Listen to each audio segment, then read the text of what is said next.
So the interesting story of how I got to be an actor in my own film was not how it might seem, because I actually was trying to cast another actor for the role, but these bits were so acrobatic on one hand, and on the other hand dangerous. I mean, you see in all of the comedy films that I made, at some point in the film there's a considerable amount of danger, whether it be the waterfall scene in a walk in the park, hoops, the physical comedy in general was overall, I don't know, it was a bit much. I got hurt a few times. And saddle sore, obviously, the cliff scene and riding, and it just became convenient that I happened to be the actor, because whatever I came up with in my head, I was just going to be subjected to it eventually, and didn't have to ask anyone else to do it. Yeah, that summer shoot in '93 makes me feel nostalgic. I haven't seen that footage in quite a few years, and it may be surprising what gems may be unearthed when looking at that footage again. There is the lure scene. You can find the lure scene on YouTube, so you can actually view it and see how we put it together. This bridge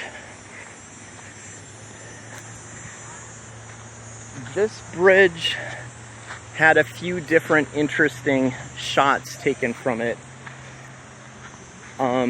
Most notably, there was an angle here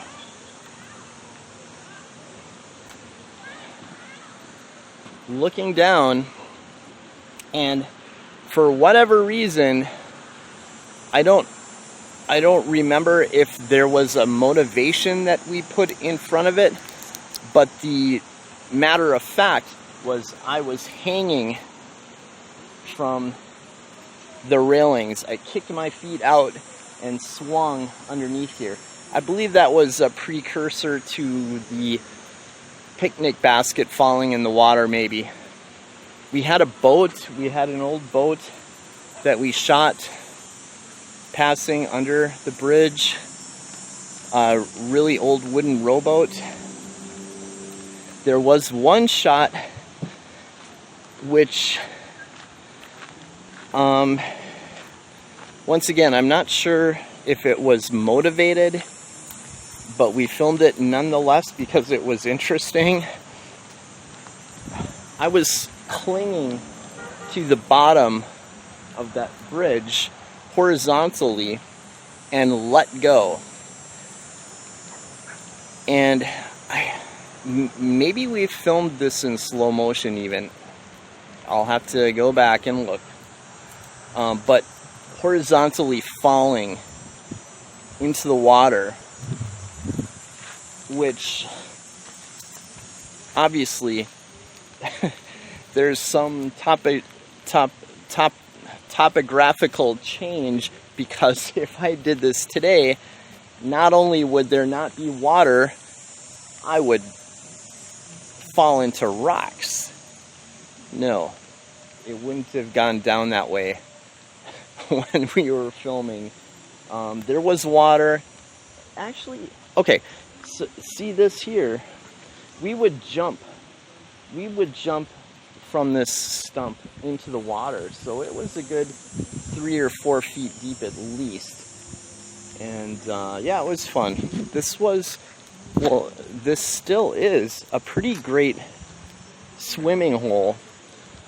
But at the moment you see it's, there's a drought. So there's no water here. But this was actually a popular destination for my family, which lived 5 or 7 miles down the road, to come swim in 3 feet of water, sandy bottom, clean, no mud, fish here and there.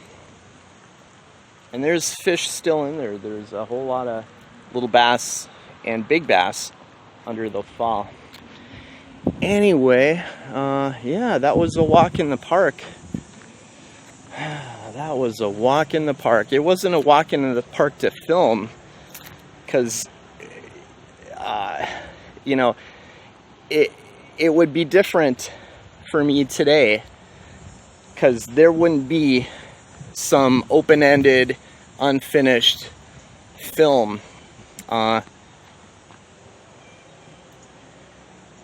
think my specialty in terms of a talent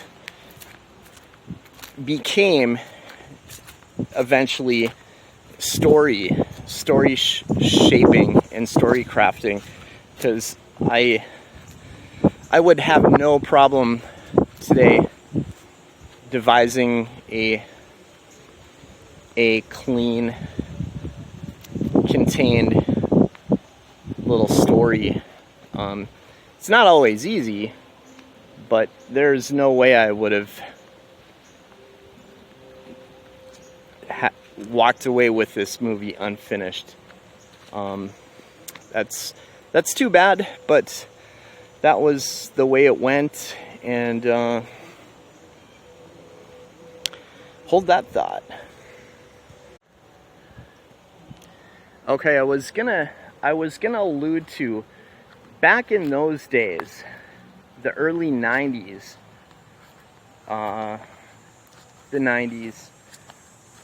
early 90s, whatever, making films, to me, the first production that I did with actors and a script was a film called Bygones, which featured 3 young girls and a cat, and motivations all across the board. It wasn't a good film. It was,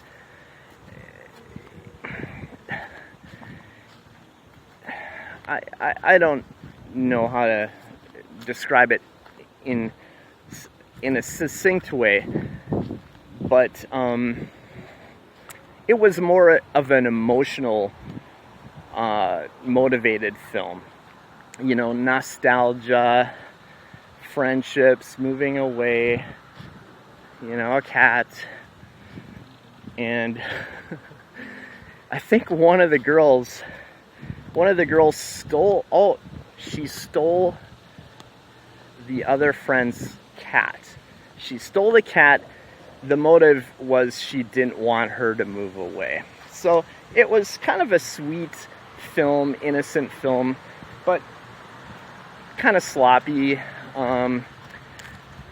poorly motivated. I mean, it was fun to film in a way.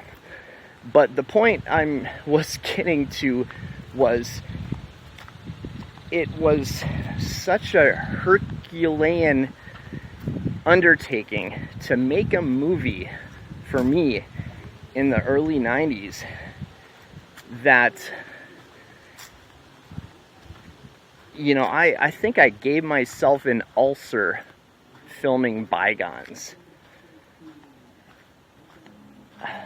I had such a stomach ache, and I remember the actress who went on to portray Violet in A Walk in the Park she was a good friend of mine. We worked together. And I remember calling her up and saying, I don't think I can do this. I'm so sick. I don't think I can complete the film, which I was the director and writer, and my good friend Tate was the camera guy, and and her reaction to me, my saying that was, I don't remember verbatim, but, huh? What? And I mean, the point was that if I didn't complete that movie, which we had invested all of our time in, I wasn't gonna live that down. So, by means of pressure, peer pressure, I knew I couldn't get away with it. I couldn't back down. So we completed the picture. And it's just a funny story to think about now, because that's so true. I mean, you gotta finish things you set out to do, and you can't just drop out, especially if you're the guy. If you're the guy that's putting the whole thing together, you can't bail. You can't do that. And I credit that event with going on to make subsequent movies, because if I'd have quit and not finished Bygones, I don't think I would have picked up a camera and filmed another day again, or written another script, or eventually moved to Hollywood, or any of those things. So that's kind of a good lesson, good story. Yeah. So that's how that went down. And the same with Hoops. Oh my gosh. Hoops. So we filmed Hoops on 4 different weekends, I believe. Starting in April, finishing in early May. And so we were only filming on Saturdays and Sundays.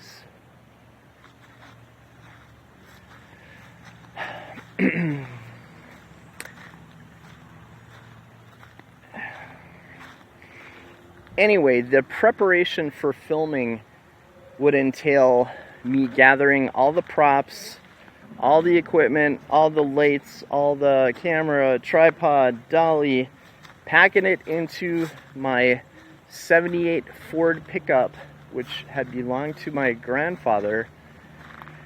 And I mean, sometimes preparation would go till 2 in the morning or 4 in the morning, because I think I worked full time during, the production.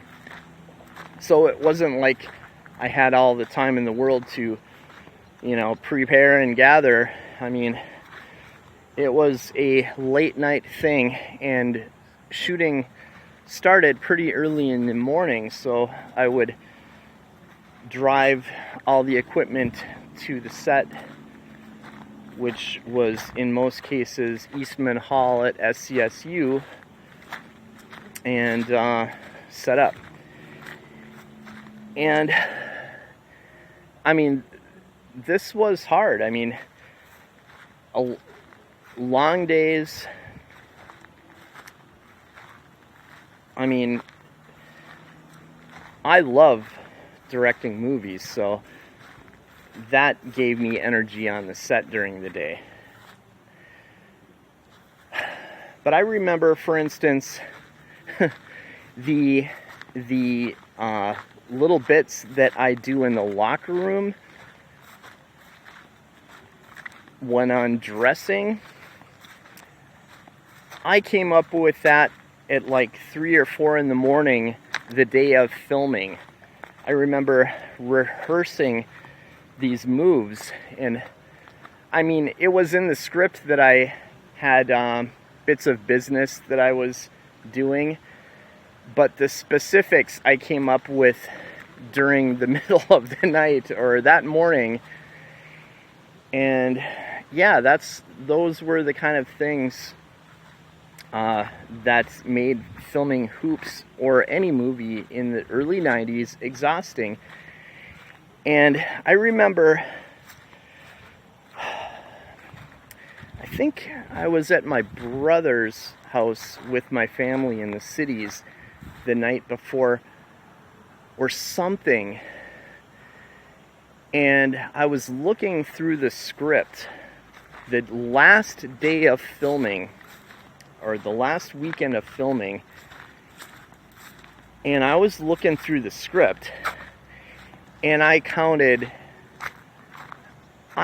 like something, I mean, it was an astronomical amount of setups that were left to complete the film. I mean, something like 100 setups.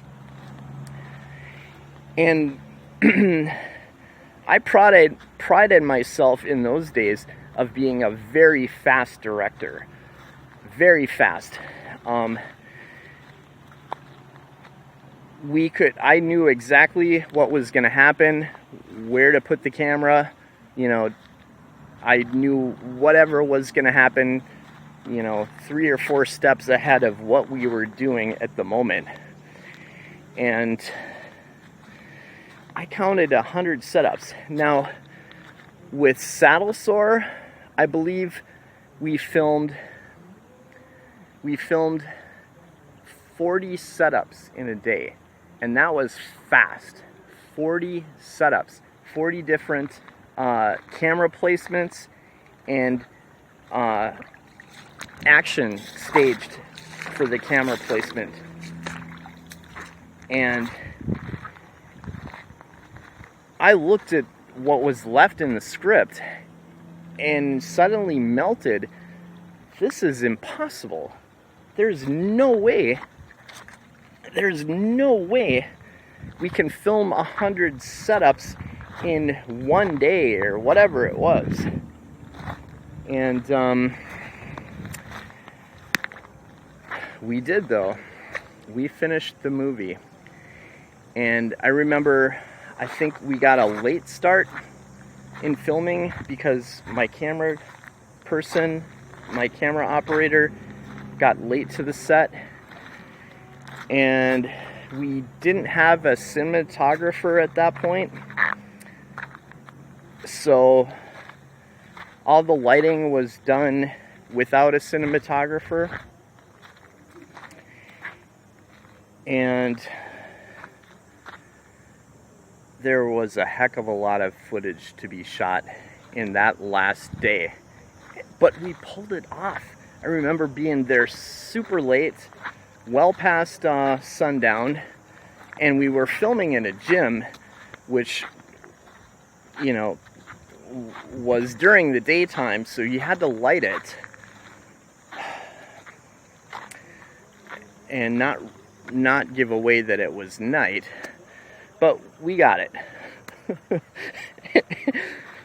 I'm thinking of The Aviator, when Howard Hughes goes to ask, I think, Jack Warner for if he can spare a few cameras. You don't got it with 28 cameras? Or you don't got it with 26 cameras? You need 28? It's like... We got it. We got the shots. We got it in the can. Somehow, miraculously, we completed the picture. And it went on to win a College Emmy Award. Fancy that. That was kind of weird. I didn't even...